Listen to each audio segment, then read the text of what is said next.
Lâmpada para os meus pés e a tua palavra e luz para os meus caminhos. Bom dia, que a graça e a paz do nosso Deus nessa manhã esteja sobre você e sobre toda a sua família. Quando nos acordamos, o nosso primeiro pensamento se volta para Deus. Reconhecemos que Ele é soberano, é Senhor. Somente Ele é digno de toda a nossa homenagem e louvor. Queremos, nesse dia, colocar nas mãos do Senhor os nossos problemas e pedir que os seus santos anjos e a sua presença nos acompanhem em toda e qualquer situação do nosso dia. Deixo com você também, nessa manhã, uma parte da Bíblia que se encontra no livro de Provérbios, capítulo 10, o verso 9, onde a Bíblia diz o seguinte: quem anda em integridade anda seguro, mas o que perverte os seus caminhos será conhecido. Provérbios, capítulo 10, o verso 9. Nós precisamos a cada dia andar com Deus para que nós andemos em integridade. Quando nós nos afastamos do Senhor, a nossa vida se torna pervertida nos caminhos do mal. É por isso que a cada dia nós temos que abrir o nosso coração, clamar pela bênção de Deus, suplicar pela misericórdia do Senhor e viver em harmonia com os ensinamentos sagrados, que é a palavra do Senhor. A cada dia nesse canal nós estudamos um capítulo da palavra do Senhor. E nessa manhã eu convido você a ter nas mãos a palavra de Deus, no livro de Salmo, capítulo 49, o versículo 1 e o versículo 2. Povos todos escutai isso, dai ouvidos, moradores todos da terra, tanto plebeus como os de fina estirpe, todos juntamente, ricos e pobres. A partir do momento em que os nossos primeiros pais pecaram, todos nós fomos infectados com o pecado. Não existe bons, não existe um melhor do que os outros, todos nós estamos na mesma condição. No capítulo que nós estaremos estudando nessa manhã, o salmista ele começa a falar a respeito da vaidade. Ele inclui tanto ricos como pobres. Os ricos podem de fato viver uma vida extremamente vaidosa, mas mesmo sendo pobre, nós também podemos viver uma vida e vaidade. Há ricos que se apegam extremamente à sua riqueza, mas há pobres que também se apegam ao que têm.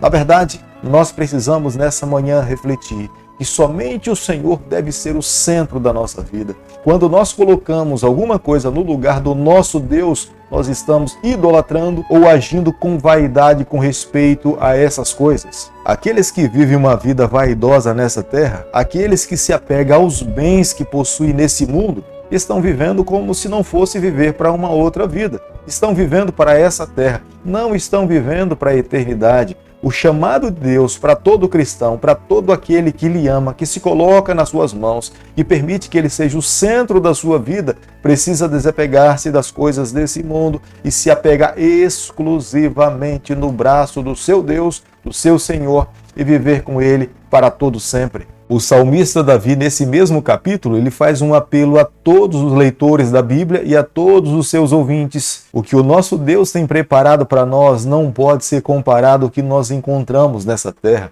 O que o nosso Deus preparou para nós na eternidade é muito maior, está acima dos nossos olhos, está acima do nosso entendimento. Portanto, tudo o que nós renunciarmos nessa terra em função da eternidade será de grande valor para cada um de nós. O Salmo 49 é um salmo de advertência para todos nós. Nem os ricos, nem os pobres podem acrescentar um côvado da sua vida. Nenhuma pessoa que possua fortuna no banco pode acrescentar um dia da sua existência. Todos nós somos chamados a viver uma vida de dependência do Senhor. O Salmo 49 é um salmo que é recitado, cantado no momento do luto de um judeu ortodoxo, fazendo ele refletir que nenhuma pessoa pode acrescentar um dia da sua existência. O capítulo 49, o versículo 1, o salmista começa exortando e convidando a todos a dar atenção às suas palavras, porque o assunto que ele tem a tratar com todos os povos é de grande valia para todas as pessoas. O salmista inicialmente ele chama a atenção dos grandes homens, dos ricos, mas ao mesmo tempo ele faz menção dos humildes, dos pobres, dizendo que esses não devem ter inveja dos ricos. E o rico não deve confiar na sua riqueza, nem muito menos usar a sua riqueza para oprimir os pobres. O rico é exortado e o pobre é também consolado nesse capítulo. O salmista nesse capítulo, no versículo 3, ele faz um chamado àqueles que querem viver viver uma vida sábia nessa terra. Aqueles que dão atenção às suas palavras estão agindo com sabedoria. Aqueles que a praticam também são seres humanos sábios, porque as palavras que ele está proferindo não são palavras humanas, são palavras provindas dos céus. Conduzir uma vida de acordo com a vontade de Deus nessa terra é viver uma vida sábia. Viver uma vida sábia é a sabedoria para poucos. Deus tem muitos meios para conduzir a verdade ao coração do seu povo. A música é uma delas. A música é um meio pelo qual Deus estabelece a verdade no coração do seu povo. Nós podemos ver isso claramente na palavra de Deus. Enquanto os israelitas cantavam as músicas que eram uma mensagem, um sermão vivo, eles estavam guardando no seu coração as verdades que Deus gostaria que todos eles, inclusive os seus filhos e as futuras gerações, pudessem viver. Eis a razão da necessidade de, nos dias de hoje, sermos seletivos naquilo que nós ouvimos, aquilo que cantamos. Porque quando cantamos, nós estamos registrando na nossa memória, no nosso coração, as verdades que nós praticaremos. O salmista trata o tema da morte de uma forma muito natural. Ele fala que ninguém deveria temer a morte, porque ninguém tem como fugir da morte. Nenhum parente, nenhum amigo, nenhum pai, nenhuma autoridade pode livrar uma pessoa do leito da morte. Nem mesmo toda a sabedoria adquirida no decorrer de uma vida pode livrar uma pessoa da morte. Mas a maneira como nós vivemos aqui nesse mundo, as escolhas que nós fazemos, as decisões que nós tomamos, irão definir do contexto eterno onde nós iremos passar toda a eternidade. Se nós amarmos ao Senhor, buscarmos a sabedoria vinda do céu, nós viveremos com o nosso Deus para sempre. Mas se nós menosprezarmos a sabedoria vinda do Senhor e amarmos mais esse mundo do que é o Senhor, a nossa vida terá um ponto final quando Cristo voltar e seremos destruídos para sempre. Salmo capítulo 49, o versículo 15, a Bíblia diz o seguinte: mas Deus remirá a minha alma do poder da morte, pois ele me tomará para si. Aqui está claramente o sentido desse salmo. O salmista estava falando que Deus pode livrar da morte todo aquele que se coloca nas suas mãos. Somente Deus pode fazer isso. Nenhuma pessoa com a sua riqueza poderá livrar do momento da morte. Ninguém com a sua riqueza poderá acrescentar um côvado ou um dia de vida. Mas aqueles que se colocam nas mãos de Deus, mesmo que passe pelo estado da morte, serão chamados pelo Senhor para viver com Ele para todo sempre. Portanto, ele conclui dizendo que vida plena nós só encontramos na pessoa do nosso Salvador Jesus. Aqueles que vivem para o Senhor não temem a morte. Pode acontecer em algum momento de fraqueza, algum susto, alguma ansiedade e de repente até um próprio temor.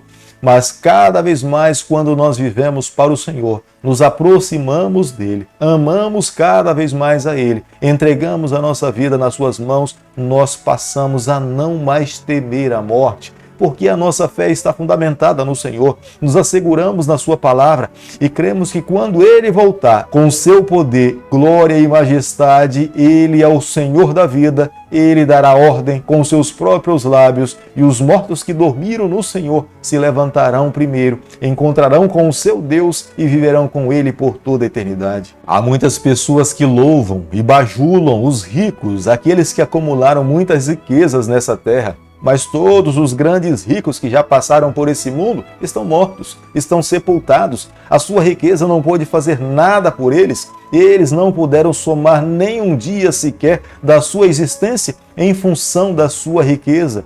Mas aqueles que amaram ao Senhor, se colocaram nos braços do Senhor, poderão dormir, mas a certeza no coração lhes dará a garantia e a fé e a paz de que quando Cristo se manifestar, eles mais uma vez estarão de pé para viver com o seu Deus, com aqueles que amaram ao Senhor por toda a eternidade. É por isso que a exortação do salmista nesse capítulo é para todos nós. Nós precisamos viver nessa terra com propósito. A cada dia que vivemos, nós precisamos claramente, nitidamente, entender o que é que nós estamos fazendo com a nossa vida. Diante das nossas escolhas, nós estamos dizendo para Deus, nós queremos viver para o Senhor, para a eternidade. Diante das nossas escolhas, nós também poderemos dizer para Ele, queremos viver nessa terra, neste mundo. Querido amigo, nessa manhã, ao concluirmos o estudo do Salmo, capítulo 49, eu e você, nós precisamos guardar no nosso coração a seguinte verdade.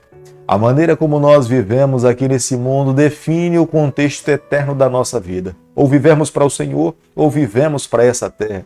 Quanto mais nós amamos ao Senhor e escolhemos e tomamos decisões de servir ao Senhor, nós estamos vivendo para o Senhor e para a eternidade.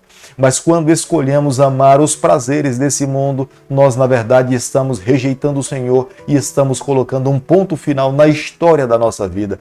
Por isso que o convite de Deus a cada dia para mim e para você é que nós o amemos com todas as nossas forças, renunciemos à nossa vontade para viver para o Senhor, para a eternidade. Nesta terra, a sociedade tem a cultura de fazer a distinção entre os ricos e os pobres. Mas quando nós morremos, todos nós fazemos parte de uma única classe, a classe dos mortos. Não há como mais fazer distinção, não há mais como usar os valores, os recursos que foram guardados nessa terra. É por isso que enquanto nós estamos com vida, enquanto estamos nessa terra, nós temos que fazer as nossas escolhas. E o convite do salmista é que nós amemos ao Senhor, vivamos as verdades do Senhor. Os orgulhosos, os intelectuais, os famosos, os presunçosos irão reconhecer que essa vaidade tem valor até o momento da morte. Mas no momento em que essas pessoas morrem, tudo isso perde completamente o valor. Querido amigo, é por isso que nessa manhã eu convido você a abrir seu coração, se colocar nas mãos de Deus. Se porventura alguma vaidade tem impedido que o Senhor seja exclusivo Senhor do teu coração, esse é o momento de clamarmos por Ele, confessarmos os nossos pecados, pedirmos o perdão de Deus sobre a nossa vida e vivermos exclusivamente para o nosso Deus. Querido Pai, nas tuas mãos nessa manhã nós nos colocamos, queremos a cada dia, cada vez mais sermos do Senhor. Portanto, Senhor, perdoa os nossos pecados, conduz a nossa vida, fica conosco no decorrer desse dia da nossa existência, nós oramos em nome de Jesus. Que o Senhor te abençoe e te guarde, que Ele faça resplandecer o seu rosto sobre você, que Ele tenha misericórdia de você, e sobre você nessa manhã Ele levante seu rosto e conceda a sua paz em nome de Jesus. Amém.